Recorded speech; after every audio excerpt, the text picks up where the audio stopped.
Le salut comme santé spirituelle et mentale.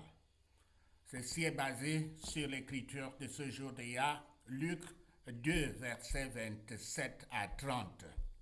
Bien-aimé, Siméon, un homme de Jérusalem, je cite, juste et pieux, fin de citation, reçut du Saint-Esprit de Yahweh la révélation que le Messie, un bébé amené par ses enfants pour les rituels juifs, était là.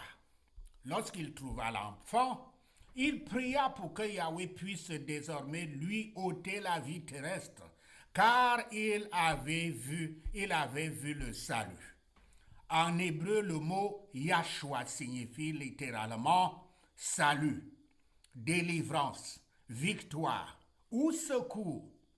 Yahshua est le nom que le Saint-Esprit avait donné à Marie pour son fils à naître qui était encore dans le ventre. Siméon entendit ce nom et comprit que la prophétie du Saint-Esprit s'était accomplie.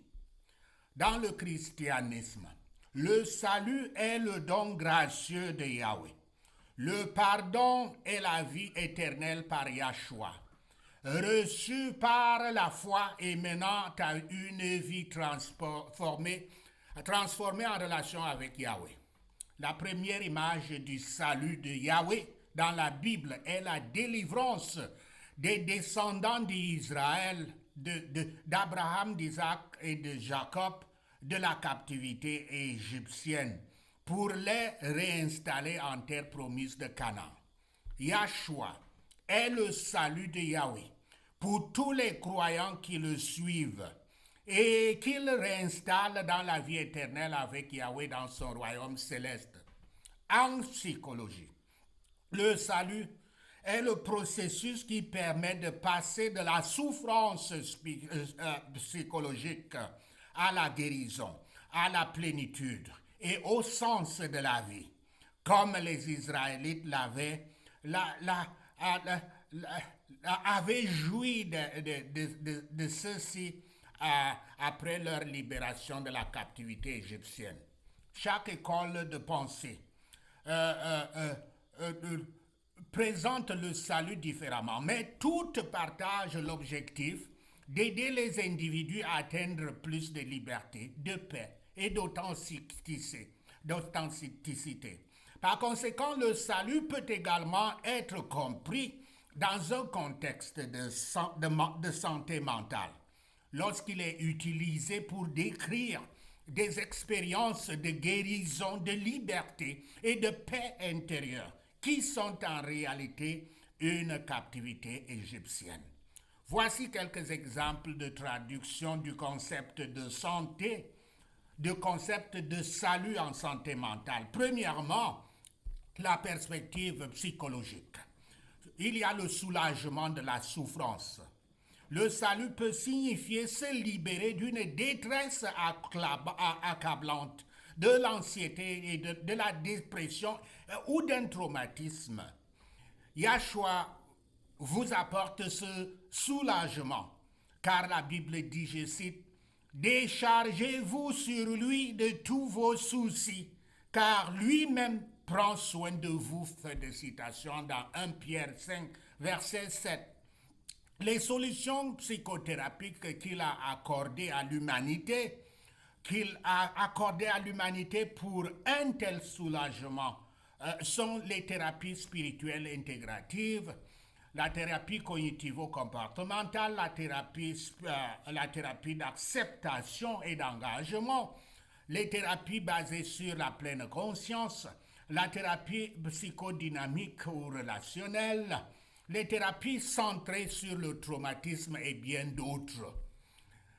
Il y a la transformation.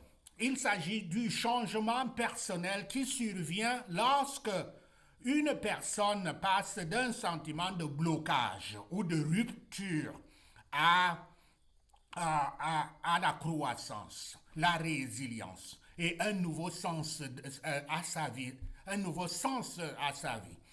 Les thérapies centrées sur le traumatisme, les thérapies de traitement cognitif et d'autres thérapies vous aident à y parvenir. Il y a l'intégration. Intégration, c'est atteindre un état où les pensées, les émotions et les comportements sont en harmonie, réduisant ainsi les conflits intérieurs. La thérapie cognitivo-comportementale y contribue. Deuxièmement, la perspective spirituelle ou existentielle en thérapie. Pour les patients croyants, le salut signifie pardon, rédemption et appartenance à Dieu. En santé mentale, il peut se traduire par le sentiment d'être accepté, aimé et d'avoir un objectif. Les thérapies qui intègrent la spiritualité pour aider, pour relier l'adaptation, l'espoir et les valeurs à un sens plus large sont efficaces. Troisièmement, le sens pratique de la santé mentale. Le salut en santé mentale peut être décrit comme la liberté, être libéré des pensées destructives, de la honte ou du désespoir. Guérison, c'est retrouver l'estime de soi, la dignité et l'équilibre émotionnel. La paix, un sentiment de calme, de plénitude et d'acceptation, même en cas de difficulté. Et l'orientation, se sentir guidé vers une vie qui vaut la peine d'être vécue. En bref, le salut en santé mentale est l'expérience de guérison et de libération intérieure on peut dire, de la captivité égyptienne, qui permet à une personne de vivre en paix, avec un sens et une plénitude, que ce soit pour le développement psychologique, la foi spirituelle ou les deux. Prenons l'exemple d'une personne profondément convaincue de ne pas être à la hauteur. Durant son enfance, sa mère la punissait fréquemment, physiquement et émotionnellement, parfois sans savoir pourquoi elle était punie. Elle comprenait que même si elle faisait bien les choses, ce n'était pas suffisant pour sa mère. Elle a donc grandi avec la conviction profonde qu'elle était un échec, qu'elle n'était pas assez, qu'elle n'était pas à la hauteur.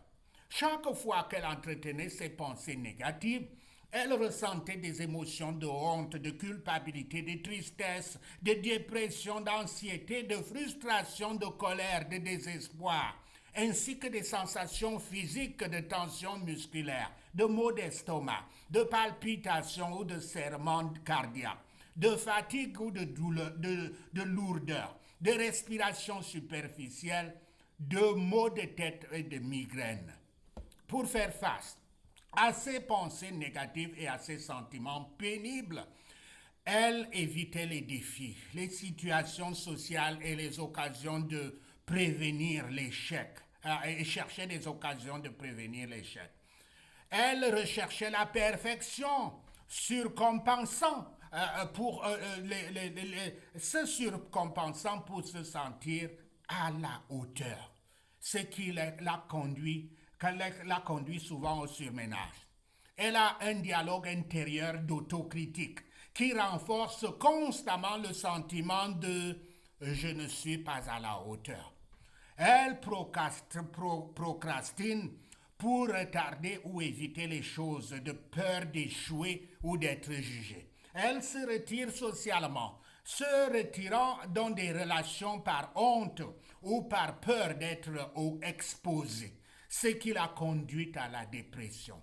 Elle se retrouve ainsi prise dans un cercle vicieux où ses émotions et ses sensations corporelles peuvent renforcer ses croyances profondes, créant ainsi une boucle auto-entretenue. Et c'est là où elle peut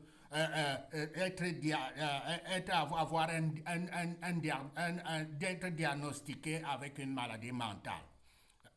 Quelle est donc la boucle où elle se trouve enfermée? Il y a la croyance fondamentale qui entraîne une situation déclenchante, qui entraîne une réaction émotionnelle ou corporelle, qui entraîne une interprétation négative comme voyez, j'ai encore échoué, qui entraîne la croyance fondamentale renforcée, je suis une ratée, je ne suis pas à la hauteur, ainsi de suite. Et le cycle recommence. Sans délivrance spirituelle de l'Église, cette personne peut se rétablir et connaître le salut par la guérison et la libération intérieure qui lui permettent de vivre en paix avec un sens à la vie et une plénitude, c'est-à-dire jouir de sa Canaan terrestre. Grâce à la thérapie cognitivo-comportementale, elle peut restructurer ses croyances fondamentales et réduire ses émotions et sensations corporelles douloureuses. Sache ceci et notre Seigneur Yahweh te bénira.